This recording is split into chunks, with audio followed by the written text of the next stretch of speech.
Tiempo de aprendizaje. No es de sorprendernos que algunas personas piensen que la palabra Adán proviene del primer hombre descrito por la Biblia, o sea Adán. Lo cierto es que las iniciales del Adán significa ácido desoxirribonucleico. Johann Friedrich Nietzsche, que lo llamaremos respetuosamente, el pionero. El pionero fue un biólogo y médico suizo, que logró aislar varias moléculas ricas en fosfatos, a las cuales llamó nucleínas, actualmente ácidos nucleicos, a partir del núcleo de los glóbulos blancos en 1869, y así preparó el camino para su identificación como los portadores de la información hereditaria. Este descubrimiento, que se publicó por primera vez en 1871, al principio no pareció relevante. Aunque deberemos retractarnos, ya que hubo una persona que le llamó la atención esa noticia. La persona se llama Albrecht Kossel, un médico alemán, que llamaremos el sucesor. El sucesor hizo sus primeras investigaciones en su estructura química de las nucleínas, posteriormente, descubre sus componentes químicos, llamándolas adenina, citosina, guanina, timina y uracilo, logrando así establecer las bases que condujeron a esclarecer la estructura del ADN en 1908. Como imagino que recordarán los dicho en el caso del pionero, dije que el pionero preparó el camino para la identificación como los portadores de la información hereditaria. Entonces lo hereditario, es lo que conocemos como herencia genética. Ejemplo. Tú eres parecido a tu padre o madre, o tienes algo parecido a tus padres, salvo que seas uno de los nietos desaparecidos en el último golpe cívico-militar de Argentina. Pero bueno, eso es otro tema. Este último comentario es hecho a propósito. Porque acá entramos a mezclar las cosas. Algunos dirán que las mezclas no son buenas. Entonces, como recordarán, estaba hablando del ADN, que son iniciales y que está compuesto de elementos químicos, logrando formar herencias. Y cuando se habla de herencias genética, aparece la frase, ley o principio de Mendel. Gracias a un monje agustino católico y naturalista, llamado Gregor Johann Mendel, que describió, por medio de los trabajos que llevó a cabo con diferentes variedades del guisante o conocido como arveja, fueron los primeros trabajos en genética. Inicialmente realizó cruzamientos de semillas, las cuales se particularizaron por salir de diferentes estilos y algunas de su misma forma. En sus resultados encontró dos tipos de caracteres. Los dominantes, que se caracterizan por determinar el efecto de un general, los recesivos, por no tener efecto genético. Su trabajo no fue valorado cuando lo publicó en el año 1866. O sea, 5 años antes de la publicación del pionero en 1971. Ahora resulta que el pionero no era el pionero. Mendel es el verdadero pionero del ADN. Esto se va a poner confuso, para ordenarlo vamos a decir que el pionero de la herencia es Mendel y el pionero de la molécula base del ADN es Johann Friedrich Nietzsche. Y en 1950 Alfred Hershey y Martha Chase confirman que el ADN es el material genético para la vida. Experimentando con un virus patógeno lograron la separación de sus componentes y que en ella se encontraba el ADN y que este era el transmisor de la información genética por causa de la replicación. Continuando esta saga, en 1953 nos encontraremos con el descubrimiento, que la mayoría reconocerá, la estructura del ADN, o sea la imagen típica de doble hélice. Descrito por James Dewey Watson, un biólogo estadounidense, y junto con el biofísico británico Francis Crick, pero en colación también al trabajo de muchos otros investigadores. Pero igual a esos dos le valió el reconocimiento de la comunidad científica, a través del Premio Nobel en Fisiología y Medicina en 1962.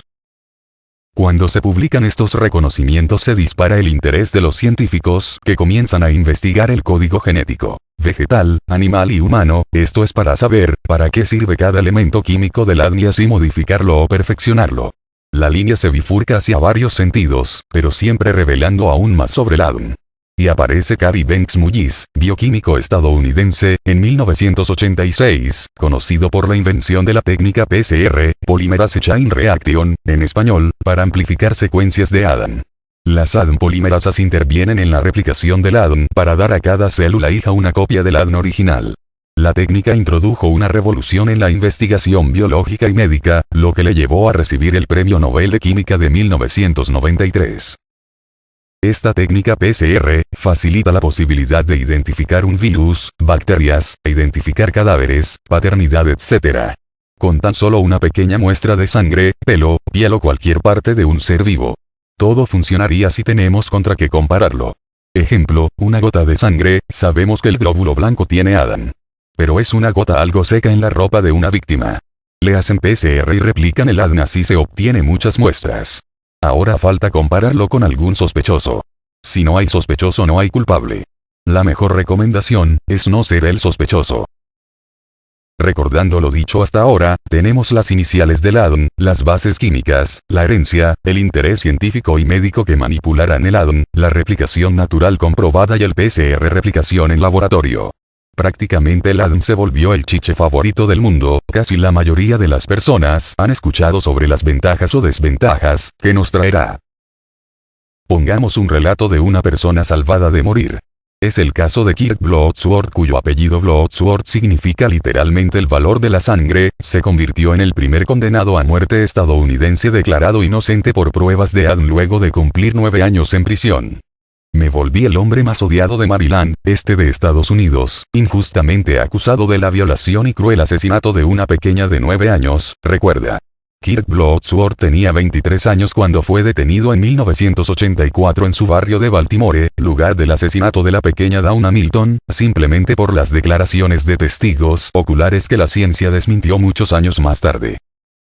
En su pequeño apartamento de Mount Rainier, Maryland, Kirk Bloodsworth, que hoy tiene 52 años, cuenta a la AFP las pesadillas que todavía le persiguen, donde se ve siendo arrastrado hasta la cámara de gas, que, en el mundo real de su prisión, se encontraba justo encima de su celda.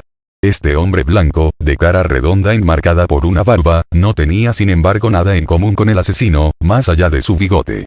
Un bigote que era, por otro lado, pelirrojo y corto, cuando el del culpable era rubio y caído.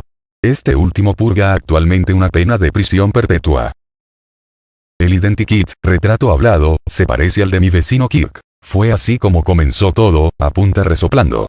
Su arresto se produjo poco después, una noche a las 02:45 de la madrugada. Boom, boom, boom, una linterna eléctrica en la cara, armas apuntando contra mí. Salga señor Bloodsworth, está siendo arrestado por el asesinato de Dawn Hamilton, hijo de la gran puta.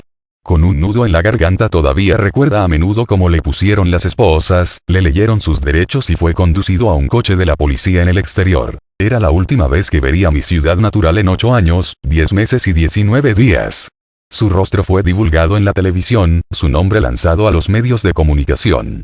Su familia no tenía demasiado dinero, lo que es algo malo en Estados Unidos, porque cuando uno es pobre aquí, como cuando es negro, tienes más riesgos de recibir la pena capital que en ningún otro país.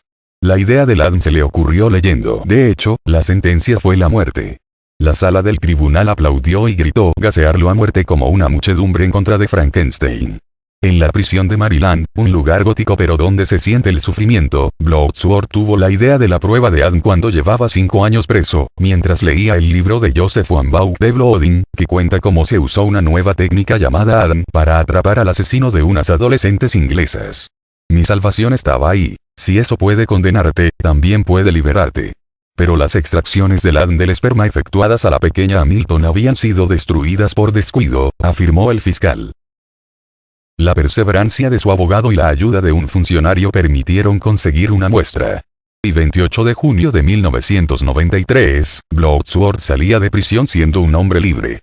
Luego de haber recibido la gracia del gobernador de Maryland y $300,000 como compensación por sus años perdidos, lo que equivale a $3.72 por hora, este hombre 2 veces divorciado se abocó a la lucha por la abolición de la pena de muerte en Estados Unidos. Por la buena razón, evidentemente, de que se puede acabar ejecutando a inocentes. Bloodsworth, que con orgullo señala que su segundo nombre es noble, da ahora conferencias en escuelas, universidades, centros de investigación e incluso en la ONU. Una disposición de una ley de 2001 sobre la financiación de las pruebas de ADN para los presos lleva su nombre. Y muchos otros casos fueron resueltos gracias al PCR. También tenemos un caso muy conocido. La oveja Dolly.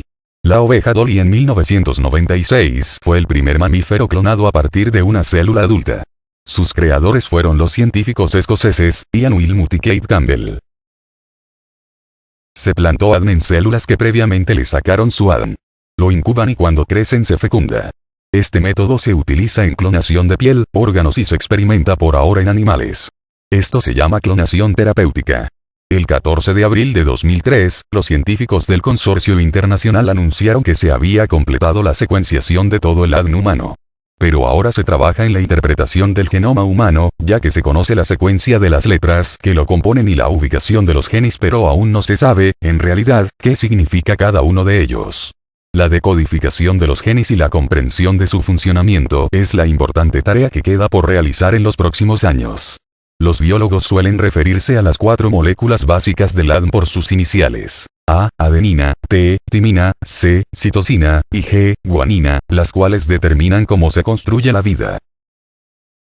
La posterior interpretación de todo el ADN del ser humano es el gran desafío de la ciencia de este siglo XXI.